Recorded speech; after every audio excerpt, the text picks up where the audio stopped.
perhaps we can turn to... At this time, I would like to introduce our first artist in the Saroyan readings. We're going to have several Saroyan readings this afternoon.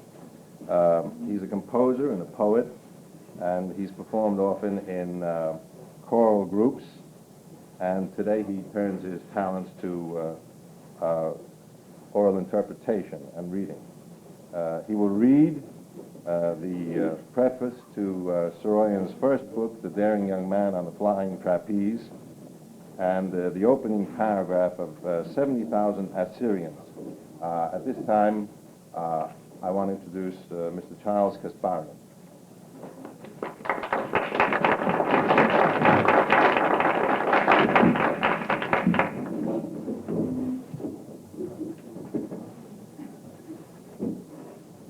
I am writing this preface to the first edition so that in the event that this book is issued in a second edition, I will be able to write a preface to the second edition, explaining what I said in the preface to the first edition and adding a few remarks about what I have been doing in the meantime and so on. In the event that the book reaches a third edition, it is my plan to write a preface to the third edition, covering all that I said in the prefaces to the first and second editions, and it is my plan to go on writing prefaces for new editions of this book until I die.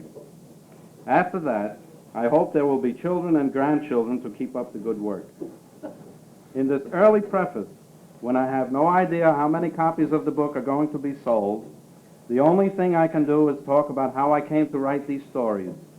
Years ago, when I was getting a thorough grammar school education in my hometown, I found out that stories were something very odd that some sort of men had been turning out for some odd reason for hundreds of years, and that there were rules governing the writing of stories. I immediately began to study all the classic rules, including Ring Lardner's, and in the end I discovered that the rules were wrong. The trouble was they had been leaving me out, and as far as I could tell, I was the most important element in the matter, so I made some new rules. I wrote rule number 1 when I was 11, and had just been sent home from the 4th grade for having talked out of turn and meant it. Do not pay any attention to the rules other people make, I wrote. They make them for their own protection, and to hell with them. I was pretty sore that day. Several months later, I discovered rule number 2, which caused a sensation.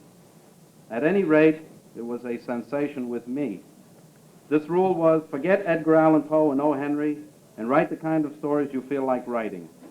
Forget everybody who ever wrote anything.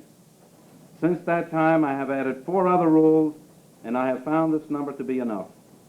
Sometimes I do not have to bother about rules at all, and I just sit down and write. Now and then I stand and write. My third rule was, learn to typewrite so you can turn out stories as fast as Zane Grey. It is one of my best rules. But rules without a system are, as every good writer will tell you, utterly inadequate. You can leave out utterly, and the sentence will mean the same thing, but it is always nicer to throw in an utterly whenever possible. All successful writers believe that one word by itself hasn't enough meaning, and that it is best to emphasize the meaning of one word with the help of another. Some writers will go so far as to help an innocent word with as many as 4 and 5 other words, and at times they will kill an innocent word by charity, and it will take years and years for some ignorant writer who doesn't know adjectives at all to resurrect the word that was killed by kindness. Anyway, these stories are the result of a method of composition. I call it the festival or fascist method of composition, and it works this way. Someone who isn't a writer begins to want to be a writer, and he keeps on wanting to be one for 10 years. And by that time, he has convinced all his relatives and friends, and even himself, that he is a writer. But he hasn't written a thing, and he is no longer a boy, so he is getting worried. All he needs now is a system. Some authorities claim there are as many as 15 systems, but actually there are only 2. 1, you can decide to write like Anatole France or Alexandre Dumas or somebody else. Or 2, you can decide to forget that you are a writer at all and you can decide to sit down at your typewriter and put words on paper one at a time in the best fashion you know how, which brings me to the matter of style. The matter of style is one that always excites controversy, but to me it is as simple as ABC, if not simpler. A writer can have ultimately one of two styles. He can write in a manner that implies that death is inevitable, or he can write in a manner that implies that death is not inevitable. Every style ever employed by a writer has been influenced by one or another of these attitudes towards death. If you write as if you believe that ultimately you and everyone else alive will be dead, there is a chance that you will write in a pretty earnest style. Otherwise, you are apt to be either pompous or soft. On the other hand, in order not to be a fool, you must believe that as much as death is inevitable, life is inevitable. That is, the earth is inevitable, and people and other living things on it are inevitable, but that no man can remain on the earth very long. You do not have to be melodramatically tragic about this. As a matter of fact, you can be as amusing as you like about it. It is really one of the basically humorous things, and it has all sorts of possibilities for laughter. If you will remember that living people are as good as dead, you will be able to perceive much that is very funny in their conduct that you perhaps might never have thought of perceiving if you did not believe that they were as good as dead. The most solid advice, though, for a writer is this, I think.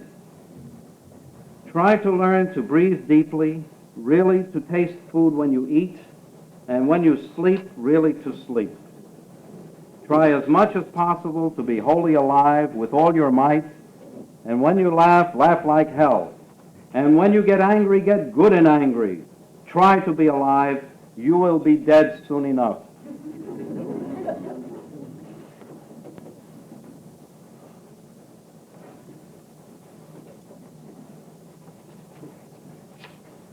I hadn't had a haircut in 40 days and 40 nights, and I was beginning to look like several violinists out of work. You know the look, genius gone to pot and ready to join the Communist Party. We barbarians from Asia Minor are hairy people. When we need a haircut, we need a haircut. It was so bad I had outgrown my only hat. I am writing a very serious story, perhaps one of the most serious I shall ever write. That is why I am being flippant. Readers of Sherwood Anderson will begin to understand what I am saying after a while. They will know that my laughter is rather sad. I was a young man in need of a haircut, so I went down to 3rd Street, San Francisco, to the Barber College for a 15-cent haircut.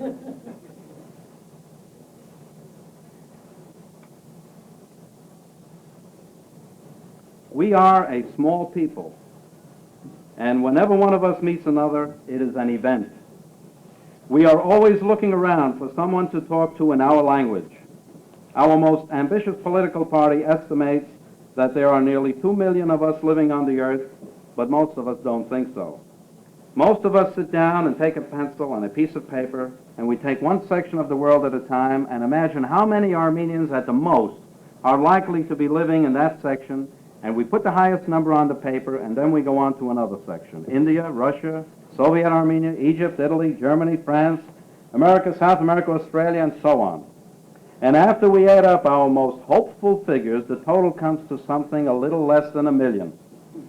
Then we start to think how big our families are, how high our birth rate, and how low our death rate, except in times of war, when massacres increase the death rate. And we begin to imagine how rapidly we will increase if we are left alone a quarter of a century, and we feel pretty happy. We always leave out earthquakes, wars, massacres, famines, etc., and it is a mistake. I remember the Near East relief drives in my hometown. My uncle used to be our orator, and he used to make a whole auditorium full of Armenians weep. He was an attorney, and he was a great orator. Well, at first the trouble was war. Our people were being destroyed by the enemy. Those who hadn't been killed were homeless, and they were starving. Our own flesh and blood, my uncle says, and we all wept.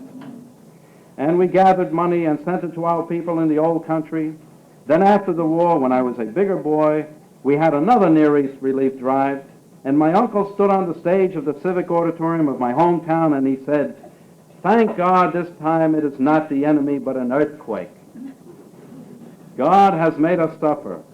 We have worshiped him through trial and tribulation, through suffering and disease and torture and horror," and my uncle began to weep, began to sob, through the madness of despair, and now he has done this thing, and still we praise him, still we worship him. We do not understand the ways of God. And after the drive, I went to my uncle and I said, "Did you mean what you said about God?" And he said, "That was oratory. We've got to raise money." "What God? It is nonsense." "And when you cried," I asked, and my uncle said, "That was real. I could not help it. I had to cry."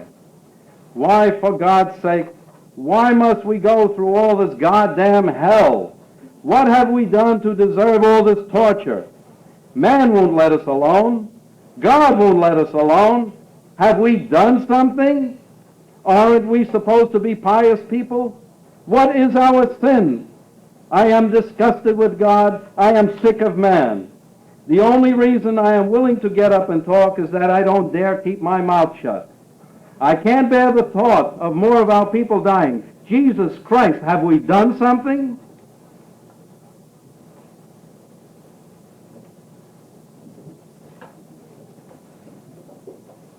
Well, I am an Armenian. Michael Arlen is an Armenian too. He is pleasing the public. I have great admiration for him, and I think he has perfected a very fine style of writing and all that, but I don't want to write about the people he likes to write about. Those people were dead to begin with. You take Iowa and the Japanese boy and Theodore Badal, the Assyrian. Well, they may go down physically like Iowa to death, or spiritually like Badal to death, but they are of the stuff that is eternal in man, and it is this stuff that interests me. You don't find them in bright places, making witty remarks about sex and trivial remarks about art. You find them where I found them, and they will be there forever, the race of man, the part of man, of Assyria as much as of England that cannot be destroyed, the part that massacre does not destroy, the part that earthquake and war and famine and madness and everything else cannot destroy. This work is in tribute to Iowa, to Japan, to Assyria, to Armenia, to the race of man everywhere, to the dignity of that race, the brotherhood of things alive. I am not expecting Paramount Pictures to film this work. I am thinking of 70,000 Assyrians, one at a time, alive, a great race. I am thinking of Theodore Badal, himself, 70,000 Assyrians and 70 million Assyrians, himself Assyria and man, standing in a barbershop in San Francisco in 1933 and being still himself the whole race.